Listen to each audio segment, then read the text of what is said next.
अस्सलाम वालेकुम FM 96.6 से दिस इज़ डॉक्टर हुमा और लेट्स मूव फॉरवर्ड का आज नेक्स्ट एपिसोड है और इस एपिसोड में doctor Samira Batool chairperson department of mass communication Lahore college for women university मेरे साथ मौजूद हैं। अस्सलाम वालेकुम डॉक्टर साहिबा। वालेकुम अस्सलाम। Thank you doctor Huma for inviting me to this show. You're welcome। और आज हम जिस टॉपिक पे बात करने जा रहे हैं इट इज़ वेरी इंपॉर्टेंट और समहाउ जो लोग हमें सुन रहे हैं या जो हमें देख रहे हैं they all are related with it. So the topic is parenting. So बहुत सारे लोग ऐसे होंगे जो टू बी पेरेंट्स होंगे, बहुत से पेरेंट्स होंगे और कुछ पेरेंट्स को डील भी करते होंगे। So we are going to talk about parenting and it's very sensitive issue and I believe कि it is very important in today's digital age because अब बहुत सारे चैलेंजेस हैं और उतना आसान नहीं है पेरेंट बनना जितना पहले हुआ करता था। What do you say about this? Truly agreed, क्योंकि I am also a mother माशाल्लाह। So I have an experience कि आपका इस नई ज़िंदगी के हिस्से में पैर रखना और फिर अपने करियर के साथ आगे बढ़ना और बच्चों के साथ अपनी लाइफ एक्सपीरियंसेस करना, ये बहुत ही एडवेंचरस और बहुत खूबसूरत जर्नी है। Yes. और गुजरते हुए वक्त के साथ साथ इसके मुख्तलिफ चैलेंजेस भी आते हैं, डिफरेंट फेजेस भी आते हैं। So for me it has been a quite exciting journey. Wow, this was an exciting journey, but I would say it's basically a roller coaster of emotions, of actions, of everything. Yes. अच्छा doctor Samira, parenting के हवाले से हम जब अभी conversation करते हैं तो आई बिलीव कि when you become parents, unfortunately हमारी सोसाइटी में एक पेरेंटिंग के हवाले से टू बी पेरेंट्स को जो कुछ गाइडेंस अवेयरनेस देने की ज़रूरत होती है वो नहीं होती है। सो आई बिलीव कि this was very important topic to talk about कि हम इस हवाले से भी बात करें कि जब आप पेरेंट्स बनते हैं, स्पेशली जो मदर होती है, बिकॉज मैंने ये देखा कि जब आप मदर बनते हो तो आपको बहुत सारे जो है वो कॉमेंट्स भी सुनने को मिलते हैं, बहुत सारे चैलेंजेस होते हैं जिसमें आपके फिज़िकल भी होते हैं और जिसमें आपके इमोशनल भी होते हैं, साइकोलॉजिकल भी होते हैं। For instance let's talk about first जो हमारा रिलेशनशिप होता है वो बेबी के साथ होता है और ऑब्वियसली फादर के साथ होता है। सो हाउ वुड यू से कि जो पेरेंट्स हैं वो एक न्यू स्पीशी या I would say a new baby जो आपकी फैमिली में आता है उसको किस तरीके से, मतलब दे हैव नो नॉलेज कि उन्होंने बच्चे को कैसे देखना है, बच्चे का क्या करना है, तो मतलब I just want to know कि I mean what are the things they should be informed about कि जब आपकी फैमिली में एक एडिशन होता है आपको किन किन चीज़ों के लिए रेडी होना है। Very crucial area I think.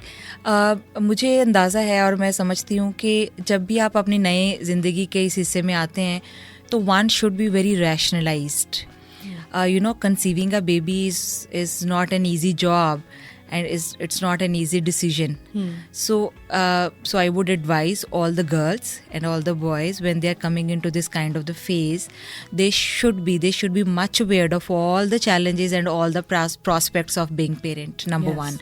So it must be a rationalized decision to come into this kind of life, and if someone is not ready and thinks he or she is not ready to be into this phase, so they must take a little time to understand themselves at the first stage, and they should be mentally and physically prepared to meet all the challenges coming up with the baby, right? Yes. So it's very important. So rationalization of this phase is very very important.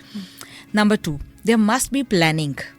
You know, आपकी ज़िंदगी में, क्योंकि मैं शायद उन लोगों को focus कर रही हूँ आज की बच्चियाँ जो काम भी करती हैं और जो मदरिंग के फेस में भी जाती हैं। सो पेरेंटिंग के लिए जहाँ पे आपकी पूरी वर्क एनवायरनमेंट होती है और आप अपनी ज़िंदगी के इस फेज़ में एंटर हो रहे होते हैं, आप रैशनलाइज डिसीजन के साथ साथ एक प्रॉपर प्लानिंग ज़रूर करें कि आप अपने आने वाले दौर के किस तरह के चैलेंज को किस तरह से मीट कर सकेंगे और उसको सेटल डाउन करने के तमाम एस्पेक्ट्स आपके पास मौजूद हो। Number 3, when you are into this phase, yes, that is very very crucially important और बहुत ही happy phase है। For me it has been a very very happy journey mashallah.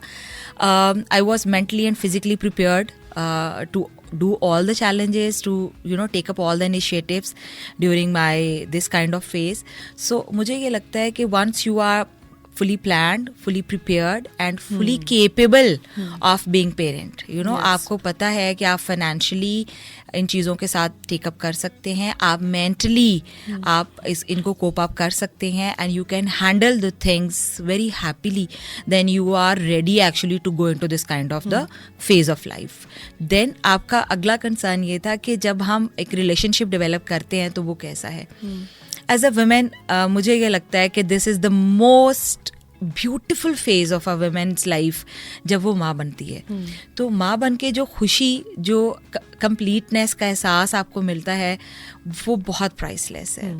और बच्चे के साथ जो आपका रिलेशनशिप आता है, बेसिकली माँ अपनी ज़िंदगी को रिवाइव करने लग जाती है अपने बच्चे की नज़र के अंदर, और वही चाइल्डहुड मेमोरीज उसको रिवाइव करती है. वो एक जो प्रेशर मुझे नज़र आता है वो ये है कि जब उसको समझने वाला कोई नहीं होता, उसकी साइकोलॉजिकल हेल्थ, उसकी मेंटल हेल्थ और उसके फिजिकल सर्कमस्टांसिस के अंदर अगर सपोर्ट या एक एनवायरनमेंट जो है वो सपोर्टिव ना हो तो प्रॉब्लम्स और चैलेंजेस बहुत ज़्यादा आने लगते हैं. ऑल्दो जब आप खुद एक उस फेज से गुजरते हैं, यू नो, प्रेगनेंसी के इश्यूज़ हैं, उसके बाद फिर आपके डिलीवरी के इश्यूज़ हैं, फिर आपके पोस्टपार्टम इश्यूज़ हैं, उन सब चीज़ों को, उन सब फेजेस को अगर वुमेन पर्सपेक्टिव से ना देखा जाए और उनको एड्रेस ना किया जाए तो ये मसाइल गंभीर होने लग जाते हैं.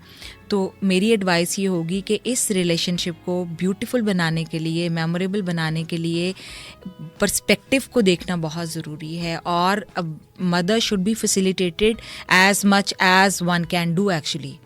उसको फैसिलिटेट करना, उसको न्यूली फेस में एडजस्ट करना. ऑलरेडी देखिए वो उसकी नींद ख़राब है, ऑलरेडी उसकी फिजिकल हेल्थ डिस्टर्ब है, वो एक नए फेज से गुजर रही है, उसकी हेल्थ डिस्टर्ब हुई हुई है. तो ये सारे चैलेंजेस है. उसका एक अगर करियर है तो करियर में उसको एडजस्टमेंट्स करनी पड़ रही हैं. तो मुझे लगता है कि जो सबसे ज़्यादा इंपॉर्टेंट रोल प्ले कर सकता है वो है हस्बैंड. अगर हस्बैंड बहुत ही ज़्यादा एम्पैथेटिक अंडरस्टैंडिंग रखते हैं एक सपोर्टिव एनवायरनमेंट के लिए, तो वो इश्यूज़ जो हैं वो बहुत आसानी से इजीली एडजस्टेबल होते हैं. लेकिन जब हस्बैंड्स अंडरस्टैंड नहीं करते हैं और एक खातून की प्रॉब्लम को इन लॉस पर डाल दिया जाता है या दूसरे फैक्टर्स और इंक्लूड होने लगते हैं, तो वो कॉम्प्लिकेशंस वहाँ पे होने लग जाती हैं. तो मेरा ख्याल है कि जब आप इस फेज़ में आते हैं तो आपके इर्द गिर्द की जो एनवायरनमेंट है वो बहुत मैटर कर रही होती है, ताकि इस फेज़ को बड़ी आसानी और स्मूथनेस के साथ आगे गुजारा जाए.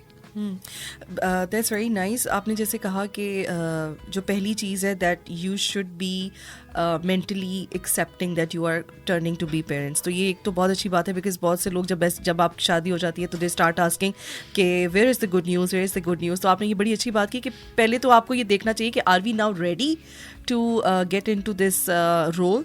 और दूसरी बात भी वाकई दैट्स वेरी नाइस कि you have also to think about your financial statuses financially. और आई बिलीव कि आपको वो जो फैसिलिटीज़ आपने कहा कि हमें फैसिलिटीज़ को भी देखना चाहिए कि are we ready to accommodate a baby in a very good environment. और जो थर्ड मोस्ट आपकी जो बात है दैट इज़ एक्सट्रीमली इम्पॉर्टेंट कि उस वक्त जो औरत की स्टेट होती है उसको अंडरस्टैंड करना, और उसमें जो पहला एक आई बिलीव कि एक इंसान जो उसको सपोर्ट कर सकता है या उसके साथ कोऑपरेट कर सकता है वो उसका हस्बैंड होता है. सो एक और चीज़ भी हमने देखी है कि अब तो अवेयरनेस आ रही है जी what is postpartum phase. Basically that was I believe कि people were unaware of this, क्योंकि अब पहले तो ये होता था ना कि जी ये बेबी हुआ तो ये हो गया वो हो गया, मतलब वही जो आप कह रही हैं कि एक माँ इमोशनली, साइकोलॉजिकली और biologically I would say, because it's all about hormones and all, कि वो आप उन चीज़ों को एक्सेप्ट नहीं करें. एक टोटल न्यू ड्यूटी आपके पास आ जाती है, आप सो नहीं सकते हैं, आप फुली परफॉर्म नहीं कर सकते हैं, यू नीड रेस्ट बिकॉज एक लंबा पीरियड आपने गुजारा हुआ होता है और सारा. एंड दैट्स रियली इंपॉर्टेंट कि जो आपका स्पाउस है he should be supportive. Plus जो आपने बात की इन्वायरमेंट की, हमारे यहाँ वही बात है, हमारी सोसाइटल इशूज़ में एक ये भी इशू है कि we are not sure and we do not guarantee that you are going to get that support or not. Anyway, the next phase is to take care of that kid. अब ये भी 3 teams होती हैं. एक team होती है parents की, mother की, because when she turns to be a mother, she turns a mother, तो उसको होता है कि मेरा बच्चा, वो वेरी पोजेसिव होती है और उसको चीज़ों का पता भी नहीं होता कि how am I going to deal with this baby, you know. फिर जो होती है वो दादी टीम होती है, एक नानी टीम होती है. जो ग्रैंड पेरेंट्स होते हैं डेफिनेटली वो बता रहे होते हैं कि आप बच्चों के साथ ये करिए, बिकॉज वही बात है with passage of time, with passing ages चीज़ें चेंज होती हैं. लाइक पहले लोग जो है वो जिन नुस्खों पर चलते थे कि जी आपने शहद चटाना है, अब होता है कि जी शहद चटाया तो ये पहले साल तक तो आप दे ही नहीं सकते हो. सो एक कॉन्फ्लिक्ट है. तो इसमें भी हमें जस्टिफिकेशन या I think I would say कि इसको भी किसी तरीके से जो है अवेयरनेस इसके हवाले से हमें इसकी ज़रूरत है कि कैसे आपने बच्चे को लेके चलना है. So did you encountered such kind of feel? Because एक तो होता है ना कि मैं कहूँ कि नहीं I will take care of my baby, and you know when I turn mother तो my family use to say कि इसका तो this is a Google baby, you know, because जब मुझे कोई प्रॉब्लम फेस करना पड़ता था I use to google it कि okay this is happening so what am I suppose to do now. और at times you get a good guidance if you do not have any adult with you. तो इस चीज़ को कि अब बच्चे की जो हमने नर्चर उसको हमने करना है फिजिकली भी, और वैसे अभी तो स्टेज होती है कि हम बच्चे को फिजिकली करते हैं, जो पहले उसके 5 से 7 साल होते हैं बच्चे की हेल्थ के ऊपर फोकस करना होता है. तो आपका कैसा एक्सपीरियंस रहा? Like what was your focus and what problems you had के या नॉर्मली किसी भी मदर जो न्यूली मदर टर्न होती है कि उनको किन चीज़ों को उसको देखना चाहिए, और बहुत सी चीज़ें हम लर्न भी करते हैं कि यार मुझे ये गलत मैंने किया, मुझे इसको ऐसे करना चाहिए था, तो that we would ask others to do. Okay, regarding my experiences मुझे ये लगा कि मैं तो बहुत ही मेंटली प्रिपेयर्ड थी कि मुझे इस फेज ऑफ लाइफ में आना है. You were very lucky. Yes, alhamdulillah I was actually. So I took a little break into my studies, और थोड़ा सा करियर को भी मैंने स्लो डाउन किया था into the early motherhood phases. तो उस हवाले से and I took help from my parents as well. I had a little priority, और priority ये थी कि I will not be accommodating and adjusting with the child's health. तो उसके लिए फिर I have to make a lot of sacrifices and tough choices basically. So उसके लिए जो पहली strategy मैंने ये की थी कि मैंने अपनी academic career को थोड़ा सा break ले लिया था, और फिर उसके बाद मैंने अपने career को थोड़ा slow down कर लिया, और थर्ड मैंने अपने पेरेंट्स से हेल्प ली बिकॉज माई प्रेफरेंस वॉज कि मेरा बच्चा जो है वो एक डे केयर एनवायरनमेंट में ना जाए. So it was just a personal choice basically. So वो फिर मैं ये है कि I took a lot of pain to for the pick and drop, and my mother was having a babysitting position. So in this way this phase of life went very well, mashallah. So with reference to कि हमें किस हवाले से देखना चाहिए, मैं ये advice करूँगी सब बच्चियों को जो इस फेज़ में आ रही हैं कि जब आप एक रैशनलाइज्ड डिसीजन लेते हैं ना तो आपको उसके प्रोज एंड कॉन्स का पता होता है, आप उसके चैलेंजेस को मीट करने के भी काबिल हो चुके होते हैं, आपको समझ होती है कि ये मसला तो आएगा और इस मसले को हैंडल कैसे करना है. सो मुझे लगता है कि पेशेंस और सेक्रीफाइस जब आप मदर होते हैं ना तो फिर इसमें it's not about me, it's about your child's health, it's about your child future, it's about your child's actually atmosphere. तो मुझे ये लगता, अब मैं देखती हूँ कि आज की बच्चियाँ जब वो मदर्स बनती हैं तो they just raise a question that what's about me, okay, we need to talk about what's about us. So we need to create a thinking जिसमें हम एक family thinking create करें. एक isolated only me strategy नहीं चलेगी being mother. If you are doing this तो ultimately you will be facing this in one phase of the life. आज अगर आप अपने बच्चे को आप अपना स्टेक होल्डर नहीं बना रहे हैं तो कल को फिर बहुत सीरियस कॉन्सिक्वेंसेज होने वाले हैं. अगर आप सिर्फ अपनी ज़ात से निकल के एक फैमिली की थिंकिंग को सोच रहे हैं कि now it's not only you, it's not only a woman, it's about the whole family, it's about sharing a kind of responsibility and the atmosphere where there is a husband, there is a kid. आपने इन तीनों को साथ लेके चलना है, आप 3 family member. It's not only about आपको ये अपनी ऐसी लाइफ प्लानिंग नहीं कर सकते जिसमें आप किसी को पीछे छोड़ के आगे निकलें. जब आप पीछे छोड़ के आगे निकलेंगे ना तो फिर बहुत मुश्किलात पैदा होती हैं. सो एक consolidated version of life create करने की ज़रूरत है जहाँ पे ये एनवायरनमेंट क्रिएट हो सके कि येस व्हाट्स अबाउट अस. ये बहुत ज़बरदस्त बात आपने की है, and this is very true कि आजकल जो है वो मे बी कि मुझे भी सम टाइम ये होता है कि यार where is me time, I mean where is me time. But वो I will connect back what you said earlier कि what we need to do is कि हमें पहले ये चीज़ देखनी है कि are we mentally, physically, emotionally ready to get this responsibility, and then you should decide कि now there has to be a baby. And this thing is also very nice कि आप you have to start thinking now it's not just me, it's us. Yes. तो आपने इस चीज़ को accept करना है कि इस रोल को एक्सेप्ट करना है कि अब मैं I am not alone, I have another responsibility with me and जिसको मैंने लुक आफ्टर करना है. और वो भी बात सही है कि कुछ टाइम तक आपका डिफ़िकल्ट होता है कि आपकी बॉडी में चेंजेस आ रहे होते हैं और सारा, बट इट पासेस ऑन. मतलब with passage of time it's all gone. Yes, ठीक है. yes, और of एक course. और बात डॉक्टर समीरा मैं ज़रूर पूछना चाहूँगी, मतलब just in case if you as you said that you had your parents for your support, so what about those people who do not have that support and they cannot compromise on their career as well? So how can they create a mechanism that they do insaf with their kid also, with their career also, with themselves also? I think a woman can do all the justice. She has the capacities, माशाल्लाह. खातून के अंदर बहुत potential अल्लाह ताला ने रखी है.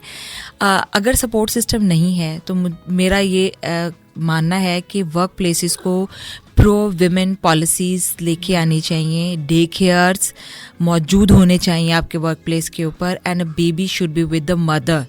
और baby के लिए आपका जो आपकी मदर फीडिंग है उसको भी कॉम्प्रोमाइज़ नहीं करना चाहिए. मैं अगेन इस बात पे तवज्जो दिलाना चाहूँगी कि हमें, अगर हम ये सोचें कि हम अपने बच्चे को वो राइट ना दें जो उसका राइट है, that considering this argument that I am too busy, I am not too busy, it's a rational decision that I have a baby in my life, so I have to get through all the things that are coming up with this life. So there must be places जहाँ पे आपका बच्चा nurture कर सके, आपका बच्चा माँ के साथ रह सके. आपके वर्क एनवायरनमेंट को ऐसी पॉलिसीज़ देनी चाहिए.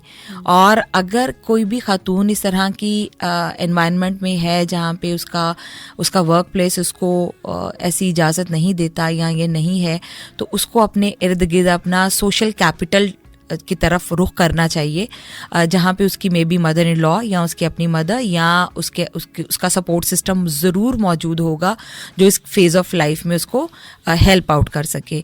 मैंने पहले ही बात की थी कि एक कॉन्टेक्स्ट, एक एनवायरनमेंट एक मदर के लिए बहुत ज़रूरी है. ये ना सिर्फ वर्किंग एनवायरनमेंट के लिए, वर्किंग मदर्स के लिए, बल्कि दूसरी मदर्स के लिए भी. बच्चा पालना it's not an easy task, it's a very very difficult task, very very difficult task, जहाँ पे ना सिर्फ हस्बैंड को एम्पैथाइज करने की ज़रूरत है, बल्कि मुझे ये लगता है कि आपके इर्द गिर्द जितने लोग भी होते हैं वो आपको एम्पैथाइज करते भी हैं कहीं ना कहीं. तो फिर मुझे लगता है कि उन खवातीन को जिनका वर्क एनवायरनमेंट सपोर्ट नहीं करता है, उनको अपना सोशल कैपिटल यूटिलाइज करना चाहिए और उन लोगों को ऑन बोर्ड लेना चाहिए जो इस फेज़ में उनको हेल्प कर सकते हैं. That's very right. और ये वाकई ही बहुत इंपॉर्टेंट चीज़ है कि वर्क प्लेस को कंसिडर करना चाहिए कि वो अगर if they are females working there तो वो डे केयर्स का या इस किस्म का support system, like if family you are unable to get that support from your family, your office should provide that support. And you know I was very much blessed for this. My office actually accommodated me along with my kid, so it was very nice. अच्छा, दूसरी important चीज़ मैं अब as we mention earlier कि जी digital age में parenting is not an easy task. जैसे आपने शुरू में भी बात की कि जी बहुत सारी मदर्स होती हैं वो एट टाइम्स थोड़ी सी रिलक्टेंट होती हैं. तो what would you say about those mothers जो कि एक कहते हैं जी कि आपने शुरू में ही फ़ोन पकड़ा दिया बच्चे को, 2 साल का बच्चा हुआ है, बल्कि मुझे लगता है 2 साल भी मैं ज़्यादा बता रही हूँ, बच्चा साल 1.5 साल का भी होता है ना, तो मदर ट्राइज कि उसको मैं नर्सरी राइम्स और पोएम्स एंड ऑल दैट, वो म्यूज़िक, जैसे CoComelon is one of the most popular cartoons among kids, तो उस चीज़ के ऊपर जो है ना, यानी बच्चा हमारा आते ही is actually expose to media. So how would you take this idea कि ये इज़ दैट राइट और not? It's not right actually. और इसकी कुछ वजूहात पे मैं तवज्जो दिलाना चाहूँगी. इसकी वजूहात एक तो ये है कि माँ का बहुत ज़्यादा बिजी होना है, नंबर 1. फिर दूसरा ओवर बर्डन भी होना भी है. नॉट ओनली बिजी कि आपने जो टास्क करने हैं वो तो करने ही करने हैं, लेकिन इसके अलावा जो गैर ज़रूरी काम है जो उसके ऊपर डाल दिए जाते हैं, मैंने कहा कि एम्पैथाइज करने की बहुत ज़रूरत है. माँ को ओवर बर्डन नहीं करना. माँ का प्राइम टास्क बच्चे की अपब्रिंगिंग है. अल्लाह ताला ने जो हमें रास्ता दिखाया उसमें माँ का जो प्राइम रोल है वो बच्चे की अपब्रिंगिंग है, वो ससुराल को सर्व करना नहीं है. I am sorry. अक्सर हम ये देखते हैं कि माएँ ऐसे कामों में बिजी होती हैं, ऐसी जगहों पे एंगेज होती हैं जो कि उनका टास्क ही नहीं है. एक न्यूली मदर जो है उसका प्राइम टास्क जो है, या एक दूसरी माँ भी, उसका प्राइम टास्क बच्चे की अपब्रिंगिंग है, बच्चे की देखभाल है, अपने बच्चे के लिए काम करना है, ना कि ससुराल की खिदमत गुजारी है, जो लोग ये समझते हैं वो अब माँ को उसके किरदार अदा करने में हिंडर कर रहे हैं। और जो हस्बैंड्स अपने बीवियों से ये एक्सपेक्ट करते हैं कि वो घर में जो बीवी लेके आए हैं वो बच्चा पैदा करने के साथ साथ उनके तमाम ख़ानदान को भी सर्व करेगी, तो ये वो नौकरानी नहीं लेके आ रहे, वो एक बीवी लेके आ रहे हैं। मैं थोड़ा सा इन चीज़ों के ऊपर बात करना चाहूँगी कि माँ को प्लीज़ रिलैक्स कर दिया जाए, उसको बच्चा पैदा करके उसकी पालने की इजाज़त दी जाए। जब हम एक माँ को बहुत ज़्यादा ओवरबर्डन और प्रेशराइज करते हैं, नानी भी, दादी भी, ससुराल और सो मैनी अदर सोशल चीज़ों में घुमा के रख देते हैं उनको, तो वो अपने प्राइम जो जिम्मेदारियां हैं उनको वो निगलेक्ट करने लगती है। बहुत सारी पढ़ी लिखी माएँ तो वो समझती हैं कि उनकी प्राइम रिस्पॉन्सिबिलिटी जो है वो बच्चे को लुक आफ्टर करना है और दूसरी जगहों पे अपनी एनर्जी को वेस्ट नहीं करना, लेकिन वहाँ पे जहाँ पे ये वाली थॉट नहीं है, जहाँ पे ख़वातीन इतनी लिटरेट नहीं है या प्रेशराइज्ड हैं with reference to in laws and so many other things factors can be, so उस हवाले से हमें उनको एजुकेट करने की भी ज़रूरत है कि जब आप माँ बन गए हैं तो प्लीज़ अपने बच्चे के लिए ऐसे सिचुएशंस में नो करना सीखें जहाँ पे आपका बच्चा कॉम्प्रोमाइज़ हो रहा है। जहाँ और उस वक्त पे माँओं को थोड़ा स्टैंड भी लेने की ज़रूरत है। माएँ स्टैंड नहीं लेती बिकॉज वो डिपेंडेंट होती हैं, डिसीजन मेकर नहीं होती हैं। तो अगर हम अपनी बच्चियों को पढ़ा देंगे, लिखा देंगे, उनको एम्पावर्ड कर देंगे फाइनेंशियली भी, एजुकेशनली भी और डिसीजन मेकिंग दे देंगे और उनको इतनी अवेयरनेस देंगे that what is there core responsibility. माँ बन के जब आपकी रिस्पॉन्सिबिलिटी आपको समझ आ जाएगी तो उसको पता होगा कि मेरा अब मैं जिंदगी के जिस हिस्से में हूँ अब no one else matters a lot. जो मैटर करता है वो बच्चा है और बच्चे की वेलफेयर के लिए उसको उन सब चीज़ों में जाना है। और हमने देखा है कि माएँ बहुत माशाल्लाह दलेराना अंदाज में अपने बच्चे के लिए बहुत सारे फैसले करती हैं और अपने बच्चे की वेलफेयर के लिए आगे बढ़ती हैं।